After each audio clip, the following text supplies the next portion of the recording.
Lakeland PBS presents Common Ground, brought to you by the Minnesota Arts and Cultural Heritage Fund and the citizens of Minnesota. Production funding of Common Ground is made possible in part by First National Bank Bemidji, continuing their second century of service to the community. Member FDIC.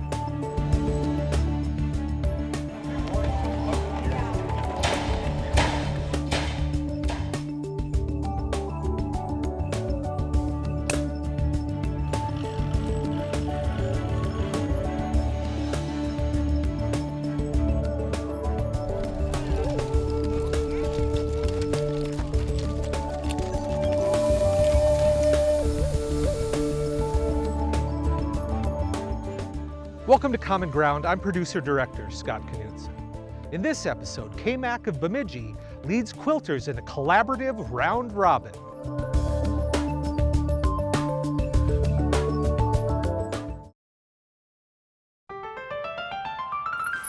Come on in. Hi. Here we are. Here we are. Another year. Oh. What happens is every year or 2 years, I'll send out a text to all of them. Would you like to be involved in a round robin again? And I get back many eager yeses. Hi, Deb. Come on. Do you want me to mask? We each do a round and we pass it on. How are you? So How are you two? We each start out with one block. We call it the center block, and it gets passed. You keep passing to the next person, and then they pass to the next person, and everybody puts a round on your original. I just set some dates. This is when we're going to get together with our first block. These are the dates when we'll pass our blocks on to the next woman. And this is the date when we'll have what we call the unveiling. I'm going to hand off to Cheryl. Cheryl will hand off to Diane, Diane to Deb, and Deb to Sharon. And then Sharon, you're handing off to me. Because you were at the bottom, so you'll be handing off to me. Start, and then 5 months later, you get what started out as your center block back with all kinds of surprises on it, and they're always wonderful surprises. I've got Cheryl's. She's got a pretty, funky quilt block. Cool. Look at that. I had seen a block somewhat like this, but it was different, and so it was not, I did not have a pattern, so I had to make it, which should not be hard. So I wanted to do something kind of summery and just a little more fun and whimsical. And not only did I do a block I've never done before, I chose colors I've never done before. Oh, awesome. Decided to just showcase the fabric. Oh, okay. And so I just did Oh, a lovely. small, scrappy block. This is Cheryl's. So, Diane, Contemporary. there you go. Thank That's your project for the month. Mine is going to go to Cheryl, so she's not here. Diane, you hand yours off to Deb. Packaged it all up for you. Thank you, thank you. Okay, cool. And then Deb, of course, to Sharon. We're going backwards. The last two, I think, Sharon, you have passed to me. Yes. So this is great. So, yeah. Oh, I'm Yeah, sorry. that's right. Sharon hands it Good off to me. luck. All right, thank you. I'm anxious to. That's beautiful. That's going to be easy to work with. I started a round robin with some women from my church after we had created a beautiful raffle quilt, which was a sampler. But I said, you guys want to take part in a round robin? Kind of described it to them. And they have been very anxious and excited to be part of it.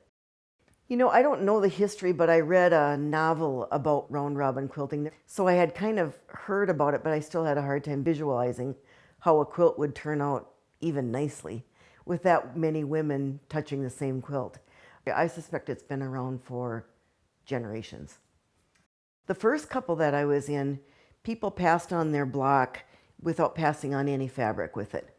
So you added your own fabric from your own stash. It's kind of morphed into, most of us provide quite a bit of fabric when we send it on so that no one has to go out and buy their own. But we allow them to do that if they want to. If they think, oh, I want to introduce a new black or whatever, we certainly allow them to do that. But usually we're passing the fabric on ourselves.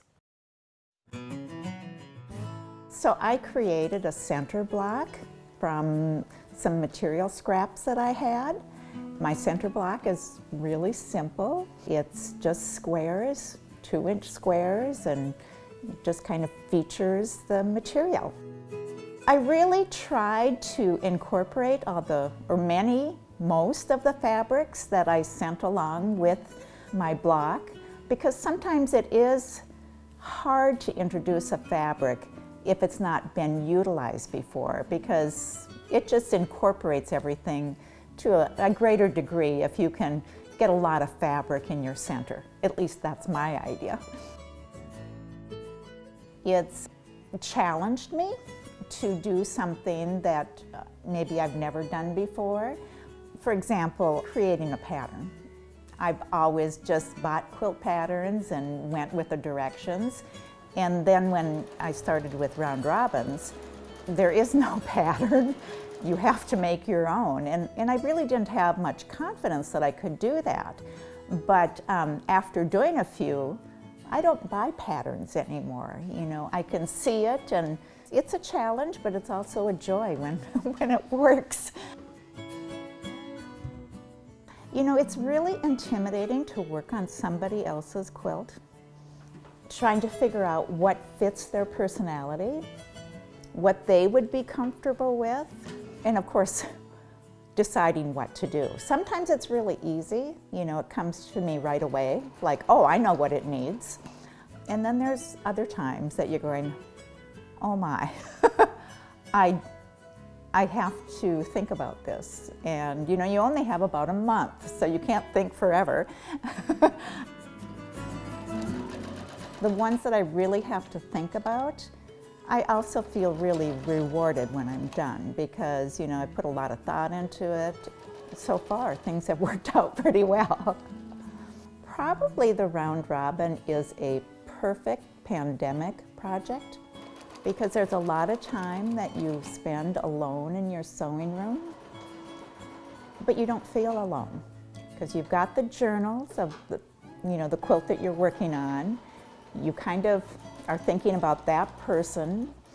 I know that if I ran into any problems, there'd be a group that would be resources for me. It's being alone, being creative, being busy, but yet feeling supported. I really like meeting with all the other gals. They are very talented and inspire me. That's a joy for me.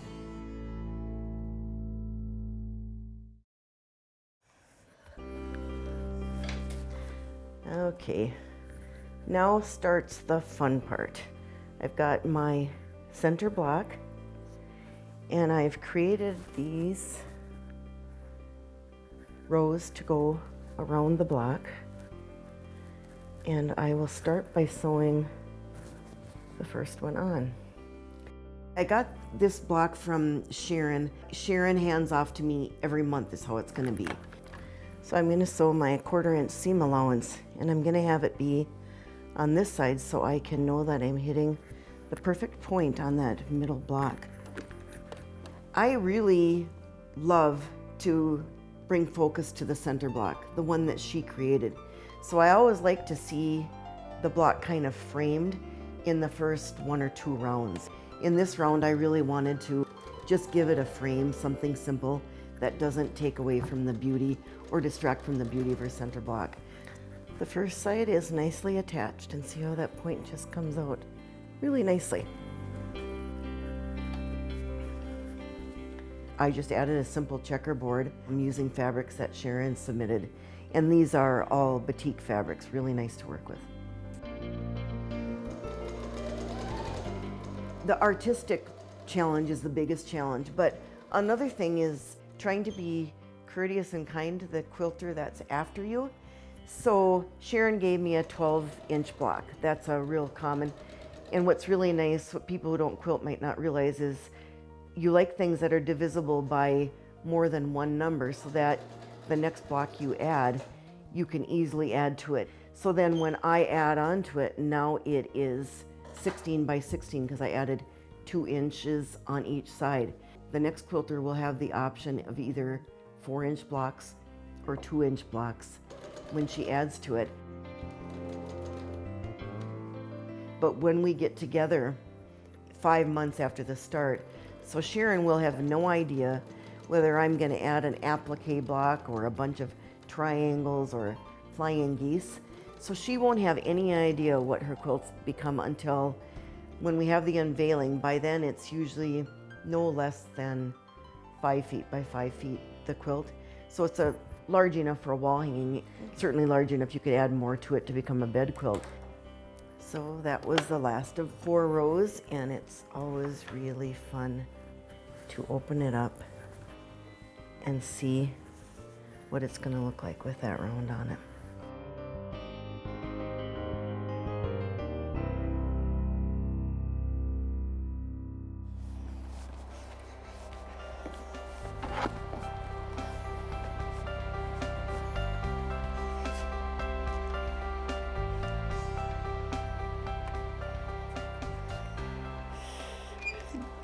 Good morning, Cheryl. It's time.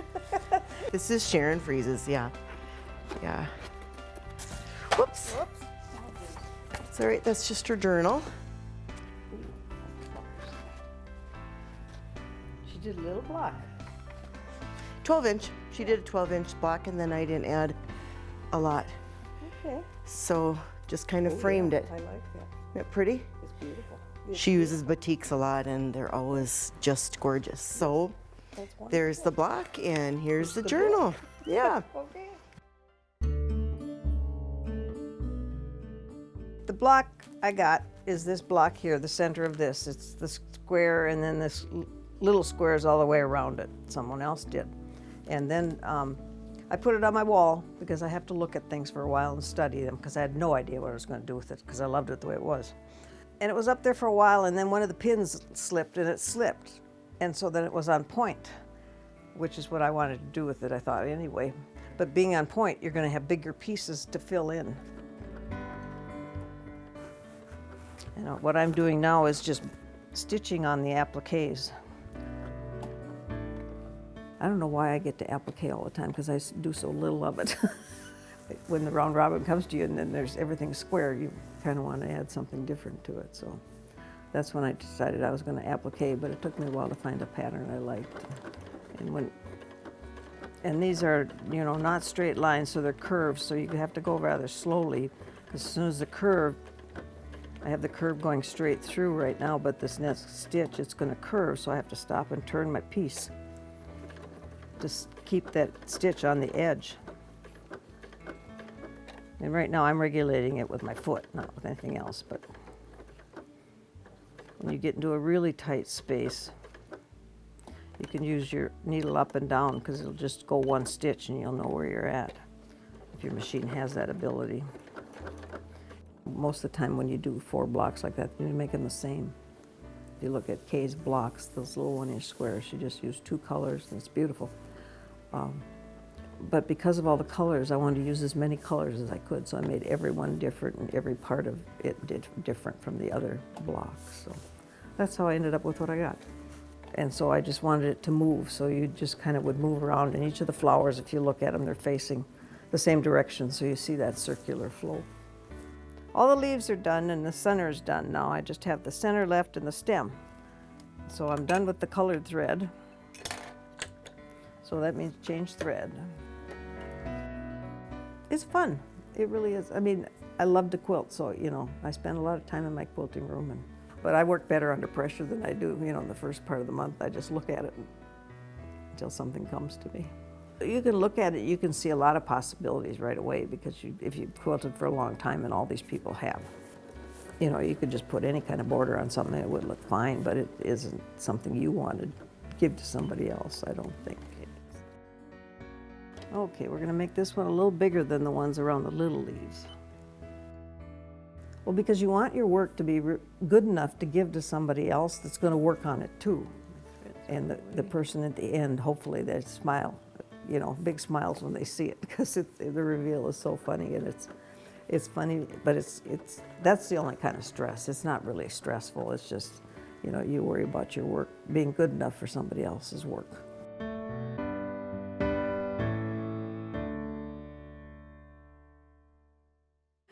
Okay. see what we have. Oh, look at that. Wow. Very nice. Yeah. Well, this will be great. I will have something to think about and ponder now.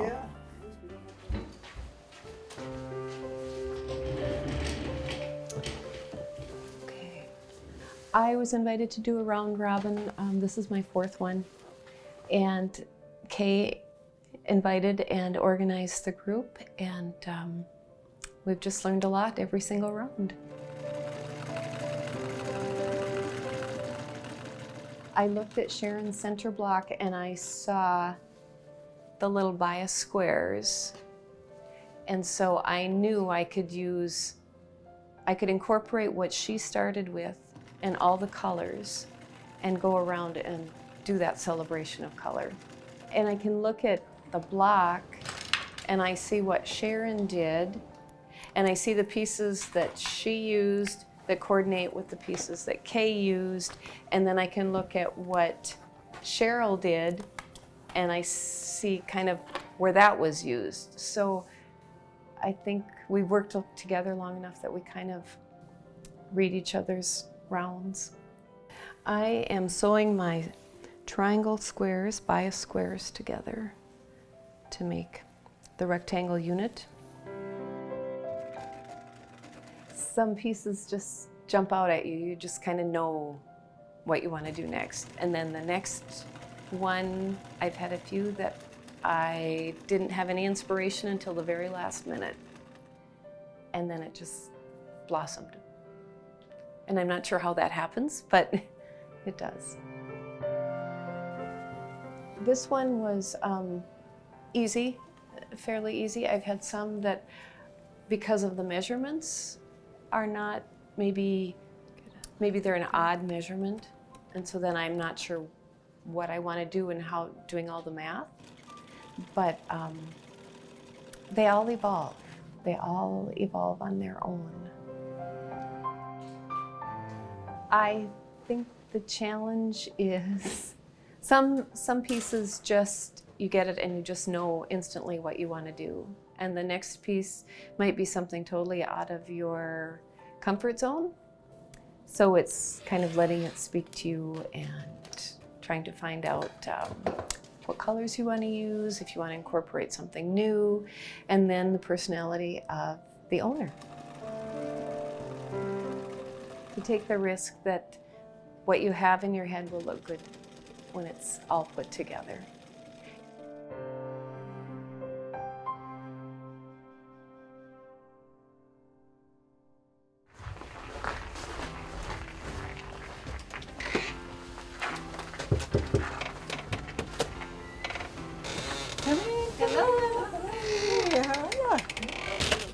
Wonderful, and thank you. Yes. Thank you for sending that picture. You're welcome. That really helped. Gives you time to Yep, think about got me thinking about what to do. ponder So it. yes, to ponder it, right? Yes. Okay, thanks, Thank you. Diane. Yeah, see Okay, you. bye-bye. Bye.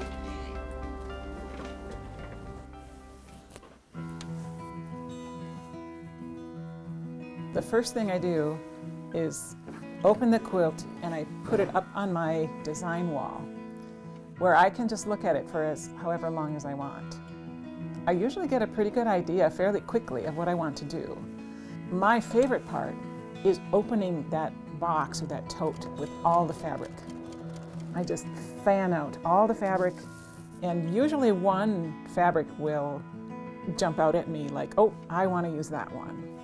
For this quilt, it was the brown that's in the big triangle. Diane handed it to me, and she actually sent me a text with a photo before we did the physical handoff. So I got a chance to see what she had done and to think about what I wanted to do ahead of time. Sharon always sends beautiful batik fabric. She loves batiks. So we know that Sharon is brave. She's not afraid of color at all. She just has these combinations that you wouldn't consider really go together, but it works when you get so many different colors together. It's just an explosion. I just think what I want to do, let it, kind of, what's the word, marinate for a few days. And then I sketch it, usually by hand. If we look at my 2 sketches, when I turned the quilt that Diane gave me on point, everybody else's rounds were just enhanced. I didn't want to make them fade into the background or anything. I don't think there was a chance of that with these colors. They're all so bold and strong. This is the very furthest corner of the quilt. So this is a combination of all the strips that I've put together. So I have 10 different colors here. So this is these 10 colors kind of being interwoven. And the last thing I have to do is put them together. I really like a quilt with dimension, and so turning it on point also gave me a chance to maybe look like it's a little layered. So it's like there's a square behind a square, and then with a nice strong border that goes behind that second square. It's hard to explain, but when you see it, I think you'll get the idea of what I mean by a dimension. The strips that I put around the outside, it was a border that I had in my mind for a while, and I've never put it on a quilt before. I just call it a woven corner because the strips weave together in the corners. That's another thing, you get to try new things that you maybe have thought about or seen, but haven't had an opportunity to do on one of your own quilts. I love this process. I love the creativity. I love how it makes me think. I love the logic. No quilt is ever perfect, and it shouldn't be, because it's by hand. I know when I go to actually finish a quilt and put the layers together, there's all kinds of computer programs that you can get for that, that quilting process, and I much prefer a freehand because it's not perfect.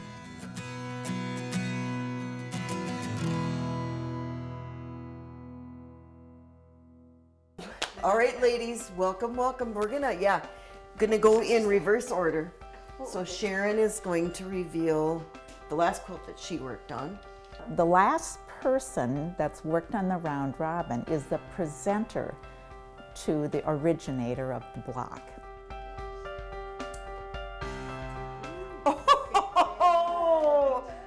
Oh, I love it. Wow. Just kind of a lot of oohing and ahhing. That's basically what it is. Ooh, it looks southeastern, or southwestern, I mean. Oh, I like that. Do you love it? Wow, I love it. So Yes, I let's love it see. the way it came around the corners there. Oh, I love it. Anyway, Circles and again. I had taken this fabric and narrowed it up and hung it there, and I really liked it. I thought, well, I'll put a little border on it and be done, ha ha.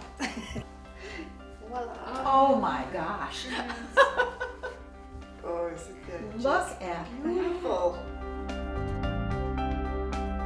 I think it has allowed me to get to know particularly the people that are on either side of me in the process. So it's the people that hand me a quilt, because I get to meet them in person, and I get to open up their box and see what they did and talk about what they did, and you get to know that person. I know that working on different blocks, I always think of kind of that person's, their color likes. This particular one, Sharon loves color, so we're just going to celebrate color with it. And each one is unique.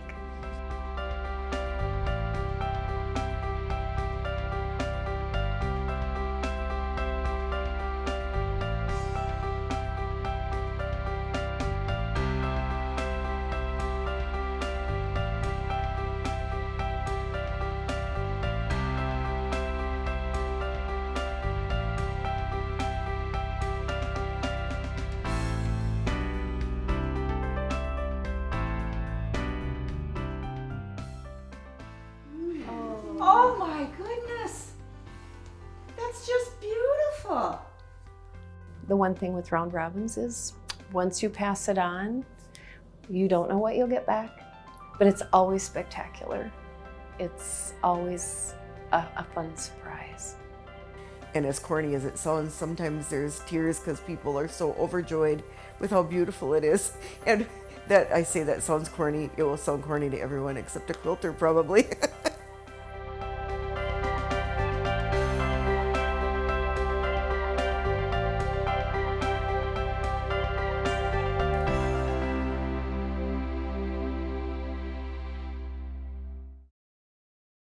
Thank you for watching. Join us again next season on Common Ground. If you have an idea for Common Ground in North Central Minnesota, email us at legacy@lptv.org or call 218-333-3014. To watch Common Ground online, visit lptv.org and click local shows.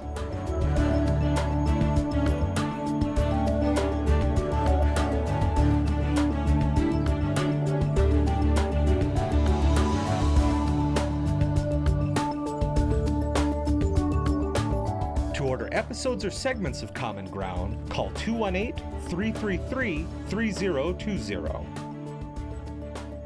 Production funding of Common Ground was made possible in part by First National Bank Bemidji, continuing their second century of service to the community. Member FDIC.